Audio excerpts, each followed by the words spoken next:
Greetings YouTube, Joe here with Culination Media, and welcome back to another episode of Pokemon White. This is episode number 29, and in this episode, we're going to be exploring the depths of the Chargestone Cave. And I don't know why I'm talking like this, but that's what we're going to do. So, we learned in the last episode towards the end that you can just push these stones around, well at least some of them, so a majority of the ones that are actually going to be in your way are the ones that you can actually move. So we'll be focusing on that. I am going to be trying to get a good majority of the items that are found in here as well. These dust clouds usually will either be, well not usually, they either will be a very rare item, like a gem of some sort, or an evolutionary stone, or it will be a wild Pokemon, and in this cave, Drillbur are the only wild Pokemon that you can find. So if you need a ground-type Pokemon, Drillbur's a good choice. They're fast and they have high attack stats. They evolve fairly early into Excadrill, which is also a part Steel-type Pokemon, so not a bad choice. Although I'm all set because I have Palpitoad, so I have a ground-type Pokemon at the ready. So we've got a trainer battle here. Archon at level 31 is our opponent. Zebstrika takes it out in one hit with Spark, and that's going to be it for that battle. Not that difficult at all. Alright, so I'm assuming we can push these out of the way somehow. Probably should use another repel though, because if I don't, I'm going to be getting attacked by wild Pokemon constantly. And I don't want that particularly.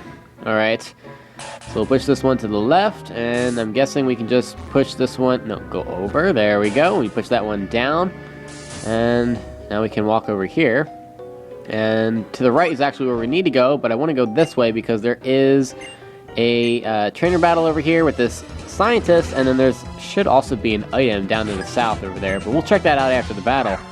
Alright, Ronald is going to have a Clink at level 29, and Clink is something that we have not seen up to this point. It's a pure Steel-type Pokemon, which is very unusual in the world of Pokemon. There's not many of them. But because of that, it has a very high defensive stat. It has just about average special defense, but it's resistant to so many types that it's ridiculous. Its only weaknesses are going to be fighting, ground, and fire. Thankfully, with Zebstrika's Flame Charge, I am able to exploit one of those weaknesses and get rid of it. Another thing to keep in mind is that many of these researchers, or I want to call them researchers because that's what they are in Pokemon XD, but that game is over. I need to get used to that now. Alright, anyway, a lot of these scientists that are in this cave are all going to have Clinks, usually. I think there may be one that doesn't have them, but for the most part, much like the scientists on Route 6 that have Deerlings inside the Chargestone Cave, they're going to have Clinks. So, wild Pokemon that you can find here while I'm just kind of walking around here. I'm going to ignore this conversation because they're not going to say anything useful. The wild Pokemon that we can find here are obviously Clink. You can find a Pokemon that's called Joltik, which is the pre-evolved form of the Galvantula that they were talking about before. It's a electric and bug-type Pokemon. It's very fast, has a lot of speed, and it also has, I guess, above average special attack as well. So if you're looking for a bug or an electric-type Pokemon, Joltik can be a good choice. It does usually have the Unnerve ability, which prevents the use of berries from your opponents, and especially in-game where a lot of these trainers and a lot of the more powerful trainers like to use citrus berries, you can prevent that from happening if you have Joltik or Galvantula out on the field. Let's go battle this hiker. I'm pretty sure he battles us. Anywho, other wild Pokemon that can be found here. Ferroseed is a grass and steel-type Pokemon, which I think is a pretty awesome typing. It is unfortunately quad weak to fire because of that typing, but the thing when it does evolve into Ferrothorn, the thing is just a tank. It is ridiculous. It doesn't have a lot of attacking power. It has even less special attacking power and less speed. That means you can use Gyro Ball, and it's a ridiculously difficult Pokemon to take out, so I do recommend it if you don't have a Grass-type Pokemon at this point. Chances are you don't have a Steel-type unless you're using Clink, but nonetheless, Ferroseed is a decent Pokemon to add to your team, especially if you're looking for a defensive Pokemon. And if I didn't have Servine on my team already, I would be considering it. But I'm not going to because I like Servine. Alright, other wild Pokemon that can be found here. Let's talk about Tynamo, which is the rarest Pokemon in this cave. The farther down you go, so the more stairs you go down, the easier it is to find, but the percentage doesn't go up over 10, I don't think. I don't even know if it gets that high. But anyway, it does eventually evolve into the very powerful Electros in its third evolution. The Shadow Triad. Come. They're just going to take us to the end of this bridge. Nothing important. Anyway, Tynamo. Yes, they are difficult to find. It may take a while. The first time that I actually began to search for one to add to my team, it took me like 20 minutes to find one. There's not really a whole lot that you can do about that. But it is powerful and it is worth it because when it is in its final form, it has the Levitate ability, and it's a pure electric type Pokemon, which means it has no weakness. It also can learn the powerful Flamethrower attack. Its stats are amazing, except for its speed stat. So the only downside is that it's a slow electric type Pokemon. Other than that, it's one of the most well-rounded Pokemon in this entire region. So I suggest picking it up. Again, if I didn't have Zebstrika, I would definitely be all over that Tynamo. Alright, so we have a scientist here. And she's going to be using a Clink at level 29, but I have Archon out, and Archon has no attacks that wouldn't be resisted by Clink, because I've got Dragon Breath and Ancient Power, Acrobatics. All of them are not very effective on Steel types, so I switched out to Palpitoad, and Palpitoad finished the job with Bulldoze. Okay, let's see here. We'll use another Super Repel, because mine ran out. And there is an item over here. Just push that rock over. And was it worth it?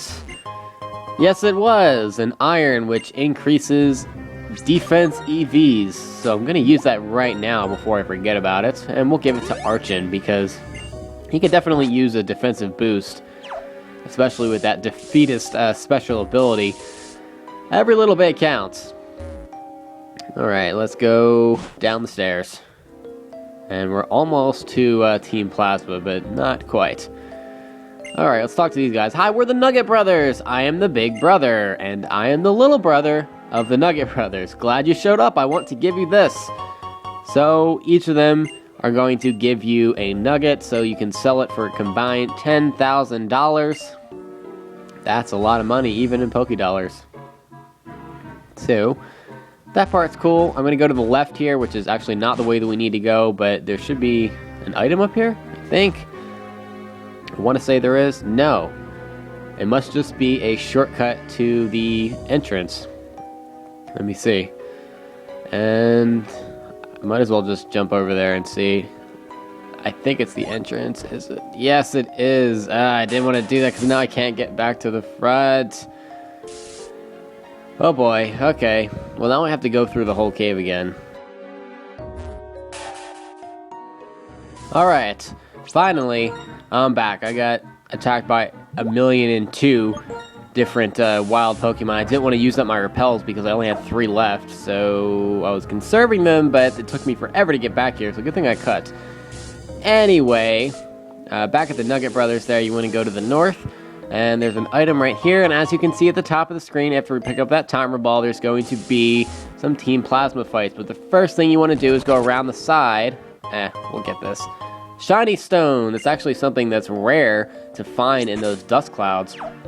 But you can also find Dusk Stones in there as well. You just have to be kind of lucky. Anywho, I wanted to come around this side to find this doctor. We can battle him. He only has 1 Pokemon, and it's a Swadloon, so not that difficult to take out. It has 2 quad weaknesses with Flying and Fire. I've got Archon, so I'm going to make use of that Flying quad weakness to kill it off. And the purpose of doing this is that so we can now come back here and heal in between all of these Team Plasma battles, because there's going to be quite a few of them. And I want to estimate it at about 6. but it might be one more than that. I don't know. Anywho, I'm not going to end the episode off here. I'm going to fight a couple of these Team Plasma guys first. I was thinking about ending it, but it would be a short episode, so we might as well get most of these Team Plasma battles out of the way now while we're here, right? Why not? Alright, so the first Grunt is going to have 3 Pokemon. And it's going to start off with a Sandile level 26. I've got Archon, and thankfully I was hoping that Sandile was not going to have Intimidate, and it doesn't. So Acrobatics is going to be able to kill it anyway. 359 EXP is enough to get Archon up to level 33. He doesn't learn any moves. We're going to keep him out because Scraggy is next. With fighting in Dark-type Pokemon, it's weak to Flying-type moves, of course. It is a fairly bulky Pokemon just by nature, but we are able to take it out there. Watchdog is next. Level 26. This thing's annoying as hell. And, wow, Acrobatics actually takes it out there. And that's a little bit surprising, but my Archon is getting quite powerful. Alright, so we made quick work of that Team Plasma Grunt there.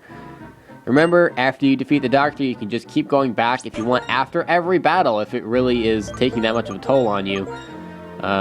Let's see, I'll take the Lucky Egg from Zebstrika, and we'll give it to Palpitoad. Why not? Let him get some experience. Alright, and we'll switch him to the front, since Archon grew up to level 33. And time for a second Team Plasma Grunt battle. If I win against you, release your Pokemon. What happens if I win? How come it's only if you win that I have to release my Pokemon? What do I get? I win, besides your money. Anyway, it's going to be an easy battle. We have just a Scraggy at level 28 here. So you're fighting in Dark-type Pokemon as we went over. I don't have anything that would have a type advantage on it with Palpitoad, so I'm just going to go for Muddy Water. Because of its bulk, I'm not able to knock it out in one hit there, but I'm going to finish it off with a Bulldoze after a chip away from Scraggy. And that was a pretty uneventful battle, needless to say. And I'm just going to move on straight to the third battle here and not worry about switching anybody out. Pokemon living in this Chargestone Cave are so beautiful because they are free from people. Well, what I don't understand is why Team Plasma is so caught up on people not using Pokemon, but they're allowed to use Pokemon. That doesn't make any sense to me whatsoever. Anywho, Trubbish at level 27 is the starting Pokemon. It's a pure poison type, and I believe, correct me if I'm wrong here, but Trubbish, I believe, is the only poison type Pokemon that's just a pure poison type in the Unova Pokedex, want to say.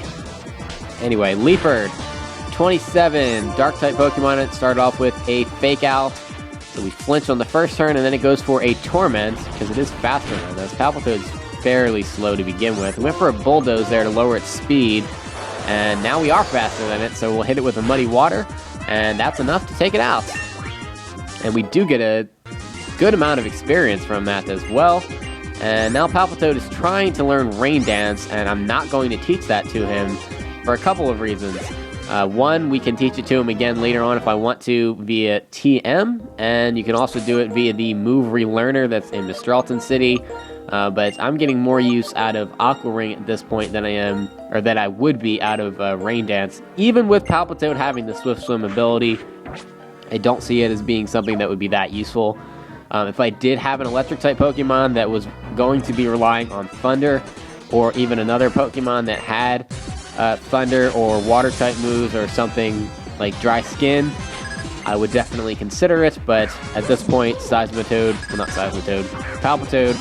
would be the only Pokemon that would benefit from it, and he just would not be able to benefit from it enough for me to want to teach it to him. So anyway, we've got a Trubbish here at level 26 against Servine, which is a bad matchup for me, because I'm just going to have to go with Tackle. I don't have anything else to use on it. I did go for a Growth, and even with that, Tackle's not doing that much damage, and 2 Tackles plus some recoil from Takedown gets Trubbish down to like 1 or 2 HP, and thankfully, I don't know how that happened, but I got hit by a couple of Sludges and didn't get poisoned.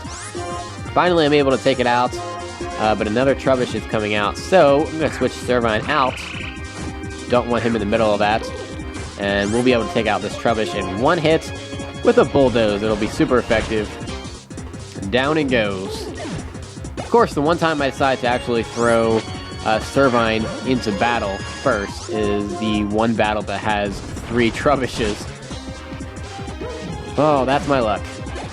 Alright, well, after defeating the 3rd Trubbish there with another Bulldoze from Palpitoad, that's going to be the end of that battle. And we'll move on to this one right here. As a proud member of Team Plasma, will gladly battle with you. So this is battle number 5? I don't know, I kind of lost counts, 4 or 5. Anyway, Watchdog is our opponent. It's at level 27. This thing is fast, and it is just annoying because it likes to use Hypnosis and Confuse Ray. So I'm going to start off with the Leech Seed and try to annoy it on my own here. It does go for the Hypnosis, so we are put to sleep, and we get a little bit of our health back with Leech Seed. But what I'm going to do here is wake up Servine, because I have a feeling I will be able to kill him before he gets another condition on me. But we'll see. Go for the Chesto Berry, it wakes him up, and he goes for a Super Fang, which takes away half of our HP, but we were only at like 40, so it only does 20 damage. We get 8 of that back from Leech Seed. I'm going to try Leaf Blade here and see if that'll knock him out. And no, not quite. Leaves him in the red zone, but maybe Leech Seed will kill him. I'm hoping. And it does, because... Phew, that's good, because I was confused from Confuse right there, and I had a feeling I was going to end up hitting myself in the next turn. Anyway, Sandile is next after Servine Grip's level 33 there. So we're going to switch Servine out because he is confused. I don't want to risk hitting myself. Sandile, even though it's the lowest of all forms, can pack quite a punch, especially with its stab moves. Muddy Water is able to take out Sandile in one hit. We don't really get that much experience from it, though, because it is an unevolved Pokemon, but that's the end of that battle. Oh, and we can go back and heal the doctor now because I took kind of a beating in those last couple of battles. I'm actually going to stop here, guys, and in the next episode, we'll finish up everything that we have to do in Chargestone Cave. At least I hope so. And we'll continue on with whatever we need to do. Hopefully in Mistralton and beyond. But thank you very much for watching, and please stay tuned for episode number 30. Game on!